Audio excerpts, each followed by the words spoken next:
9월에 10월달 달력을 보고 있으면서 참 행복했습니다. 퐁당퐁당이긴 하지만 10월 공휴일이 3일이나 있었습니다. 10월 공휴일이 다 지난 지금 이 시점에 12월 25일까지 공휴일이 없습니다. 충분히 쉰 것 같긴 한데 신기하게도 계속 쉬고 싶은 것이 사람 마음 같습니다. 그만큼 우리가 열심히 살고 있다는 증거이기도 하죠. 2022년 기준으로 OECD 국가 중에 대한민국의 노동시간은 5위입니다. 과거보다 노동시간이 줄기는 했지만 여전히 선진국에 비해서 노동시간이 긴 편입니다. 그런데 우리를 더 피곤하게 하는 것은 단순히 노동시간의 문제만은 아니죠. 저희는 철저하게 능력으로 자신을 어필해야 하는 시대를 살고 있습니다. 내가 더 노력하지 않으면 도태될지도 모른다라는 두려움을 가지고 살아갑니다. 한병철 교수의 피로사회라는 책에서는 이런 성과 중심의 사회의 단면을 언급하고 있습니다. 성과 중심의 사회는 생존을 위해서 스스로를 피로하게 만들어가는 사회이죠. 자기 체면을 걸어서라도 반드시 성과를 내야 합니다. 핫식스와 같은 이 카페인 음료를 마셔가며 피로를 이겨내야 하죠. 한병철 교수는 이런 피로사회를 자기 스스로를 착취하는 사회라고 말하고 있습니다. 물론 지금 이런 시대만, 우리가 살아가고 있는 시대만 이런 현상이 나타나는 것은 아닙니다. 조금 형태는 다르지만 예수님이 살아갔던 시대도 착취하는 시대였습니다. 그 시대는 삶의 통제권이 자신에게 있지 않았습니다. 가정에서는 가장에게 있었고 신앙 공동체에서는 종교 지도자에게 통제권이 있었으며 지역 공동체에서는 황제의 대리자가 통제권을 가지고 있었습니다. 사람들은 늘 누군가에게 착취를 당했습니다. 고단한 노동, 정신적인 스트레스를 강요받았습니다. 역사가 시작된 이후로 인류는 단 한 번도 피로 사회가 아니었던 적이 없습니다. 창세기 3장 17절에서 18절에는 이렇게 말씀합니다. 우리 한번 다 같이 읽어보도록 하겠습니다. 시작. 아담에게 이르시되 내가 내 아내의 말을 듣고 내가 내게 먹지 말라 한 나무의 열매를 먹었은즉 땅은 너로 말미암아 저주를 받고 너는 내 평생에 수고하여야 그 소산을 먹으리라. 땅이 내게 가시덤불과 엉겅퀴를 낼 것이라. 여기서 주목해 봐야 할 말씀은 땅이 내게 가시덤불과 엉겅퀴를 낼 것이라고 말씀하고 있는 부분입니다. 아담이 죄를 지은 이후에 인간은 수고한 만큼의 대가도 받지 못합니다. 심지어 땅이 가시덤불과 엉겅퀴를 낼 것이라고 말합니다. 즉 고통이 따른다라는 것이죠. 노동 자체도 쉽지 않은데 사회 시스템 자체가 우리를 괴롭게 할 것이라고 말씀하고 있습니다. 죄의 시스템 속에 살아가는 인간은 정말 불쌍한 존재입니다. 내 문제도 힘든데 세상은 공정하지도 않고 공평하지도 않습니다. 그래서 사람들은 쉼을 갈망하는 것이 당연합니다. 이스라엘 백성들이 가나안 땅으로 가고자 했던 열망도 결국에는 안식 때문이었습니다. 그런 우리를 바라보시며 예수님께서는 마태복음 11장 28절에 이렇게 말씀하고 있습니다. 우리 다 같이 한번 이 말씀을 읽어봅시다. 시작. 수고하고 무거운 짐진 자들아 다 내게로 오라. 내가 너희를 쉬게 하리라. 이 말씀은 모든 단어 하나하나에 주목해 볼 필요가 있습니다. 그런데 이 말씀을 묵상하다가 제 마음에 부딪혔던 단어는 다 내게로 오라라고 했을 때 이 전부를 의미하는 다입니다. 예수님의 눈에는 단 한 명도 예외 없이 모든 사람들이 수고하고 무거운 짐진 자들이었습니다. 예수님께서는 인생의 무게를 모르지 않았습니다. 성과를 내기 위해서 한계까지 자기를 몰아붙여서 결과를 만들어내고자 하는 우리를 예수님은 아셨습니다. 또한 자기를 증명하기 위해서 불완전한 미래를 향해 분주하게 달리고 있는 우리를 예수님께서는 아셨습니다. 그런 우리를 알고 있었기에 예수님께서는 진정한 쉼을 우리에게 주고 싶어 하십니다. 예수님께서 주시고자 하는 쉼은 세상에서 말하는 쉼과는 조금 다릅니다. 세상에서 말하는 쉼은 노동을 중단하는 것입니다. 또는 일을 하다가 스트레스를 받으면 그것을 해소하는 것입니다. 그래서 일반적으로 쉼은 두 가지 형태로 나타납니다. 첫 번째 형태는 아무것도 하지 않고 시간을 보내는 겁니다. 주로 때리면서 시간을 보내죠. 그래서 사람들은 한때 물멍, 불멍 이런 것들이 유행했었죠. 그만큼 사람들이 심을 향한 관망이 컸다라는 증거이기도 합니다. 두 번째 형태는 새롭고 다양한 자극을 줘서 도파민의 분비를 촉진시키는 겁니다. 좀 더 적극적인 쉼을 취하는 것이죠. 게임이나 운동, 휴식을 취하면서 그런 종류의 휴식을 취하면서 취하는 쉼이 바로 적극적인 쉼입니다. 그런데 여기서 말하는 쉼의 핵심은 노동을 더 잘하기 위해서 휴식을 취하는 겁니다. 쉼 자체가 주인공이 아닙니다. 주인공은 노동이고 쉼은 조연이죠. 하지만 예수님께서 말하는 쉼은 그런 것이 아닙니다. 예수님께서는 우리의 삶의 궁극적인 목적이 안식이라고 말합니다. 마태복음 11장 29절을 공동 번역으로 이렇게 말씀하고 있습니다. 나는 마음이 온유하고 겸손하니 너의 멍에를 메고 내게 배우라. 그러면 너의 영혼이 안식을 얻을 것이다.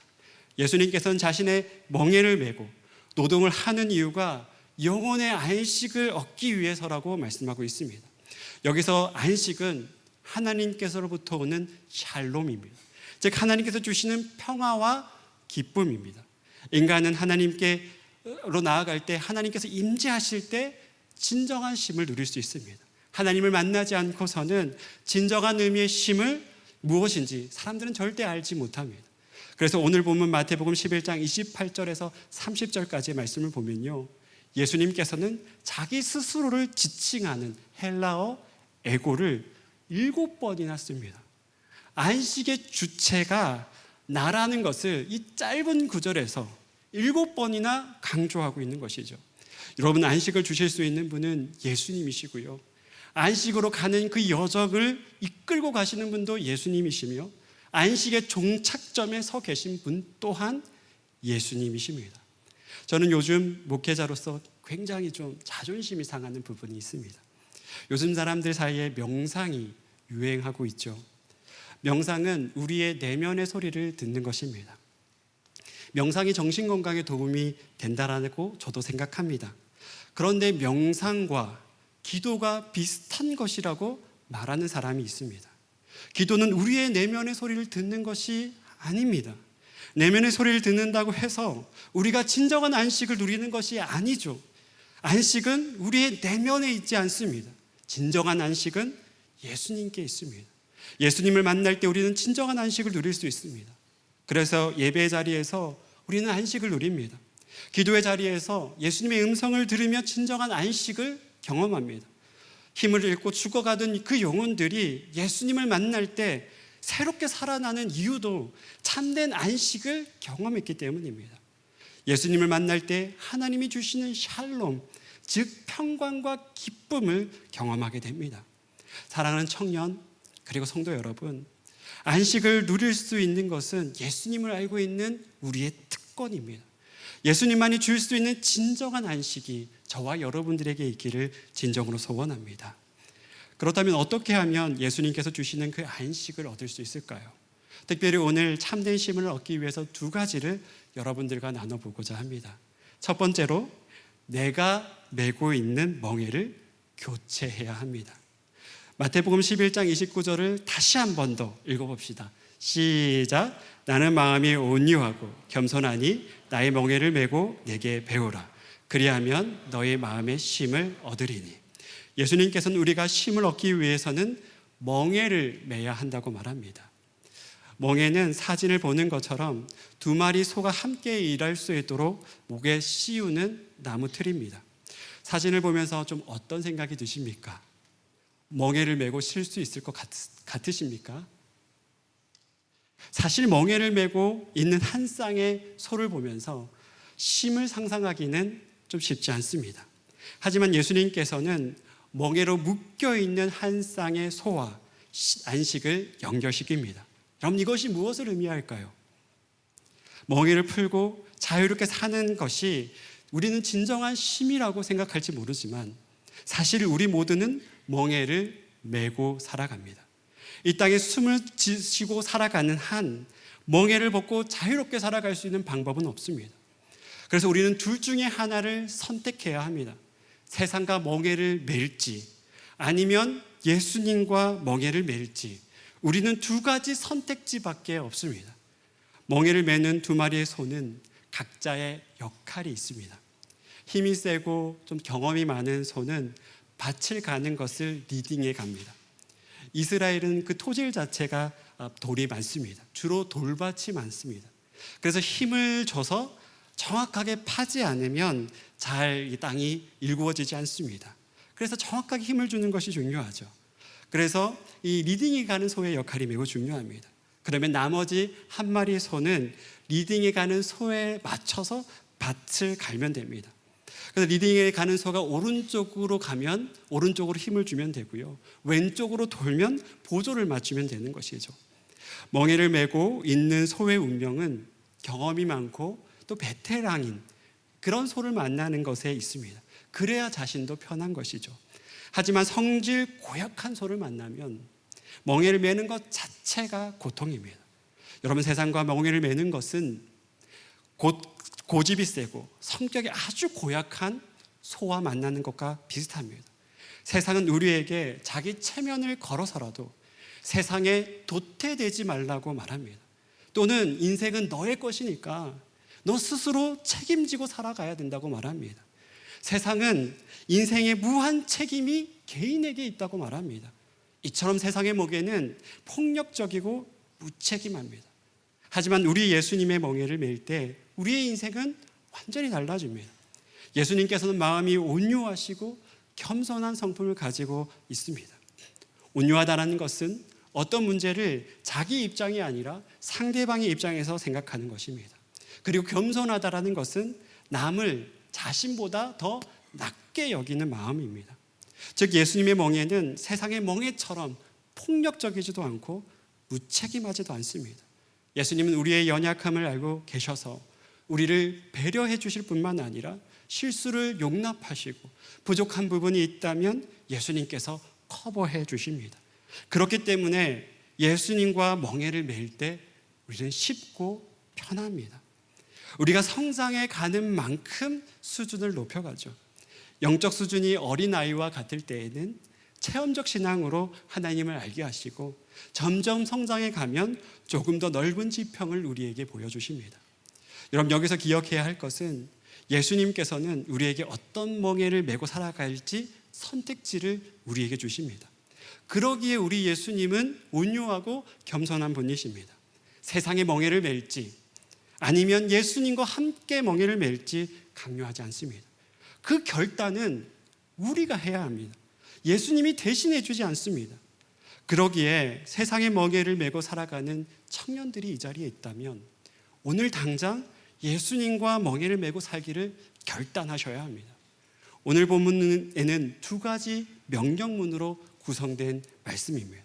헬라어 원문에는 28절에 첫 문장에 내게 오라라는 명령문으로 시작하고요, 29절에는 멍에를 메라라는 명령형 동사로 문장 제일 앞에 쓰입니다. 그러니까 예수님께서는 자기와 함께 멍에를 맬 것을 촉구하고 있는 것이죠. 사랑하는 청년 여러분, 세상의 멍에를 던져버리고 예수님과 멍에를 매기를 진심으로 축복합니다. 그런데 여기서 한 가지 더 주목해 봐야 할 것이 있습니다. 오늘 본문에서는 예수님께서 소를 모는 농부가 되겠다고 말씀하지 않습니다. 고대 농업혁명을 일으켰던 세 가지 발명품이 있습니다. 이 세 가지 발명품이 뭐냐면, 하나는 여러분들이 봤던 멍에, 그리고 쟁기, 소모는 막대기입니다. 전도서 12장 11절에는 소모는 막대기를 찌르는 채찍으로 번역했습니다. 농부들은 효율성을 극대화시키기 위해서 막대기에 채찍을 달아서 소를 컨트롤합니다. 상식적으로 생각해 보면 우리 예수님은 농부가 되셔서 소를 모는 것이 마땅합니다. 우리가 잘못 가고 있을 때 채찍으로 때리시면서 방향을 가르쳐 주시는 것이 더 확실한 방법처럼 보입니다. 우리가 신앙생활할 때 나태할 때면 채찍을 한 대 때리시고 반복적인 죄를 지었을 때 강하게 세 대 후려치시면 예수님 입장에서는 소를 몰아가는 것이, 우리를 컨트롤해 가는 것이 훨씬 더 쉬웠을 겁니다. 하지만 예수님은 소를 컨트롤하는 농부가 되겠다고 말씀하지 않습니다. 우리와 함께 멍에를 매겠다고 말씀하십니다. 여러분, 이것이 바로 예수님이 우리를 사랑하는 방식입니다. 우리는 그런 예수님 보고 있는 것만으로도 위안을 얻고 평안을 얻습니다. 아무런 자격 없는 우리와 함께 걷겠다고 말씀하고 있습니다. 그런 예수님이 내 옆에 있는 것만으로도 우리는 마음의 힘을 얻습니다. 그분이 나와 함께 멍에를 메고 있는 자체가 감격인 것이죠. 사랑하는 청년, 그리고 성도 여러분, 우리와 함께 멍에를 가자고 초청하시는 그 예수님을 거절하지 마시길 바랍니다. 혹시 세상의 멍에를 지고 살고 있다면 오늘 이 시간 결단하고 예수님과 함께 멍에를 메고 제자의 삶을 살아가는 여러분들이 되시기를 진심으로 축복합니다. 예수님께서 어여쁜 자야 나와 함께 가자라고 말씀하실 때 그 담대히 그분을 따라가는 우리 모두가 되기를 진심으로 축복합니다. 그러면 반드시 참된 안식을 누리게 될 것입니다. 두 번째로, 힘을 얻기 위해서는 좋은 선생님께 배워야 합니다. 힘의 가장 중요한 기능은 회복입니다. 일상을 살다 보면 몸과 육체와 영혼이 고장 날 때가 있습니다. 혹은 고갈돼서 완전히 지칠 때가 있습니다. 그때 빨리 회복하기 위해서는 좋은 선생님을 만나야 합니다. 최근에 저희 와이프가 저에게 요가를 함께 하자고 제안을 했습니다. 저도 책상에 앉아있는 시간이 대부분이기 때문에 늘 목에 통증과 두통을 달고 살아갑니다. 몸 자체가 많이 고장나 있죠. 그래서 와이프와 함께 요가를 하기로 결단했습니다. 벌써 6개월 정도 요가를 하고 있는데요. 처음에는 동작 하나하나가 너무 어려웠습니다. 여러분도 보시다시피 제 몸 자체가 완전 나무젓가락이죠. 그런데 놀라운 기적은 6개월을 요가를 했더니 그럼에도 불구하고 되는 동작이 현재 아무것도 없습니다. 그런데 선생님이 계속 준호님 너무 잘하고 있어요. 훌륭해요. 계속 칭찬을 해주시더라고요. 너무 친절하게 칭찬을 해주셔서 꾸준히 6개월을 다니고 있습니다. 여전히 몸은 뻣뻣하지만 월요일마다 몰려왔던 두통이 지금은 거의 다 사라졌습니다. 그리고 몸이 좀 꽤 괜찮아졌다는 느낌을 받습니다. 저도 모르는 사이에 몸이 회복되고 있었던 것이죠. 사실 저도 유튜브를 보면서 스트레칭을 할 때가 있습니다. 근데 제가 요가를 하면서 알게 된 것은 유튜브를 보고 했던 대다수의 동작이 잘못되어 있었다는 것을 알게 되었습니다. 유튜브를 보고 그 동작을 따라 했다고 생각했지만 그것은 제 착각이었습니다. 영상 따로 몸 따로 움직이고 있다는 것을 좋은 선생님을 만나고 나서야 알게 되었습니다. 몸의 기능을 회복하고 싶다면 유튜브를 보는 것만으로 불가능하구나라는 것을 깨닫게 됐죠. 돈과 시간을 투자해서 좋은 선생님을 만나야 합니다. 그것은 영적인 것도 마찬가지입니다. 내 안에 고장난 마음, 상처, 아픔 이런 것들을 회복하기 위해서는 좋은 선생님을 만나야 합니다. 그래서 예수님께서는 자신에게서 와서 배우라고 말씀합니다. 우리는 예수님과 함께 동행하는 법을 배워야 합니다. 예수님을 따라가는 삶이 노력 없이 되는 것이 아닙니다. 예수님의 그 멍에를 메고 제자로 살고 싶다면 나의 시간과 물질과 노력을 들어서 철저하게 배워야 합니다.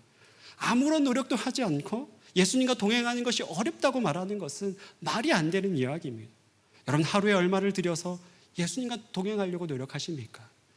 일주일에 주일 예배 드리는 것 말고 예수님과 보내는 절대적 시간이 과연 여러분 얼마나 되십니까? 이번 주에 예수님과 함께하는 시간 한번 체크해 보십시오. 생각보다 얼마 안 되는 것을 발견하게 될 겁니다.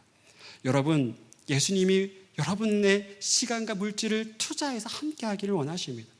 그렇지 않으면 또 우리는 세상에 질질 끌려갈 수밖에 없습니다. 그래서 저는 오늘 여러분에게 매우 실제적인 권면 3가지를 하려고 합니다. 첫 번째는 주변을 정리하십시오. 우리 모두는 분주하게 살아가고 있습니다. 저도 출퇴근하는 평균 시간이 2시간 반입니다. 사실 하루가 너무 짧다고 느낄 때가 많습니다. 그래서 저는 불필요한 것을 최대한 하지 않습니다. 제 삶은 정말 심플합니다. 교회, 집 말고는 가는 곳이 거의 없습니다. 쉬는 날도 거의 집에만 있습니다. 최대한 예수님께 몰입할 수 있는 환경을 스스로 만들어 놓습니다. 혹시 이 자리에 과도하게 유튜브를 보거나 넷플릭스에 빠져 있거나 게임에 빠져 있다면 여러분 절제하셔야 합니다. 만약 절제할 수 없다면 친한 사람끼리 그룹을 만들어서 서로 점검해 주셔야 합니다. 서로에게 미션을 주고 격려해서 선한 자극을 주어야 여러분 조금이라도 변화할 수 있습니다. 또 혹시 이 자리에 SNS와 게임 중독에 빠져 있다고 생각하는 청년들 한번 손들어 보실래요? 마음으로 손들었다고 저는 생각합니다. 여러분 그거 하지 않아도 괜찮습니다. SNS 하지 않아도 괜찮고요. 게임 안 해도 상관없습니다. 최대한 여러분들의 삶을 심플하게 만드셔야 합니다. 주변을 정리하지 않고 예수님께 집중하는 것은 정말 쉬운 일이 아닙니다. 두 번째로 예수님께 가장 소중한 시간을 드려야 합니다. 여러분들의 삶에서 예수님을 두 번째로 만들지 마십시오. 내일 다 하고 나머지 시간, 그 짜투리 시간 남은 것으로 예수님을 만나려고 하는 것은 예수님을 사랑하는 것이 아닙니다. 예수님을 정말로 여러분들이 사랑한다면 여러분들의 삶의 첫 번째가 되어야 합니다. 예수님께서 여러분들의 그 첫 번째 우선순위가 되기를 간절히 바라고 있습니다. 여러분 하루 중에 가장 귀한 시간이 언제입니까? 저는 개인적으로는 아침입니다. 저는 아침에 일어나면 책상에 앉아서 말씀을 읽고 눈을 감고 기도를 합니다. 아직 세상에 어떠한 자극도 없을 때, 내 마음이 백지와 같을 때 예수님께 머물러 있습니다. 저는 그 시간이 가장 예수님께 집중하기 좋은 시간입니다. 그래서 그 시간이 저를 살립니다. 저는 여러분들의 가장 소중한 시간, 가장 집중이 잘 되는 시간을 예수님께 드릴 때 예수님이 여러분들을 살리실 것이라 믿습니다. 그 시간을 통해서 우리가 참된 안식을 누릴 것이라고 저는 믿습니다. 마지막으로 좋은 신앙 서적을 읽으십시오. 예수님을 어떻게 배워가야 할지 여기 잘 모르겠다라고 하는 분들도 있을 겁니다. 감사하게도 정말 훌륭한 믿음의 선배들이 우리에게 어떻게 예수님과 살아가야 할지를 가르쳐 주십니다. 좋은 신앙 서적을 통해서 우리는 예수님을 배울 수 있습니다. 저에게 예수님이 어떠한 분이신지 가르쳐 주셨던 분은 제 주변에 있었던 사람들이 아닙니다. 저의 스승은 유진 피터슨이었고 헨리 나우엔이었으며 C.S. 루이스 같은 일평생 주님과 따라갔던 사람들이었습니다. 저의 20대는 그랬습니다. 저는 그런 분들의 저서를 통해서 예수님과 동행하는 법을 배웠고 성경적 세계관이 무엇인지 알아갔으며 이 땅에서 어떻게 크리스찬으로 살아가야 될지를 배웠습니다. 그래서 오늘 예배가 끝나면 4시 10분에 여러분들이 카카오 채널이 발송이 될 겁니다. 제가 신앙서적 10권을 추천해서 카카오 채널로 보내드렸습니다. 실제적인 겉면이라고 하지 않았습니까, 여러분? 올해가 가기 전에 그 10권 중에 최소한 한두 권이라도 조금 더 힘의 여력이 된다면 2-3권을 꼭 읽어보시길 추천합니다. 그럼 줄 치면서 느꼈던 감동을 적어가면서 책을 읽어보십시오. 그리고 그 감동을 그냥 마음속에 그냥 두는 것이 아니라 막 사람들하고 나눠보십시오. 그러면 여러분들이 어떻게 하면 예수님과 동행하는지를 깨닫게 될 것입니다. 사랑하는 청년 여러분, 제가 이렇게 실제적인 검연을 하는 이유가 있습니다. 예수님을 배우는 것은 말로 되지 않습니다. 어떤 감정의 문제가 아닙니다. 여러분의 결단과 노력이 필요합니다. 우리가 예수님을 닮기 원하는데 아무런 노력을 하지 않는다면 그것은 예수님을 사랑하는 것이 아닙니다. 우리가 예수님 안에 참된 안식을 누리고 그리고 그분을 닮아가기를 원한다면 예수님의 멍에를 메고 예수님께 배워야 합니다. 그럴 때 예수님으로 우리의 병든 것들이 회복될 뿐만 아니라 우리의 영혼이 살아나게 될 것입니다. 그리고 예수님께서 주시는 하나님의 샬롬이 여러분들에게 임하게 될 것이라고 저는 믿습니다. 오늘 이 시간 좀 결단하는 시간, 또 주님 앞에 올려드리는 시간들을 가졌으면 좋겠습니다. 이 찬양을 주님 앞에 드리면서 정말 주님과 함께 멍에를 메고 살고 싶습니다. 더 주님을 닮아가면서 주님 안에서 참된 안식을 누리고 싶습니다. 내 삶의 소망이 세상이 아니라 예수 그리스도이기를 간절히 소원합니다. 그런 은혜가 내게 있게 해 주십시오 라는 그런 고백을 담아서 우리 시간 다 같이 한번 찬양하고 나아가도록 하겠습니다.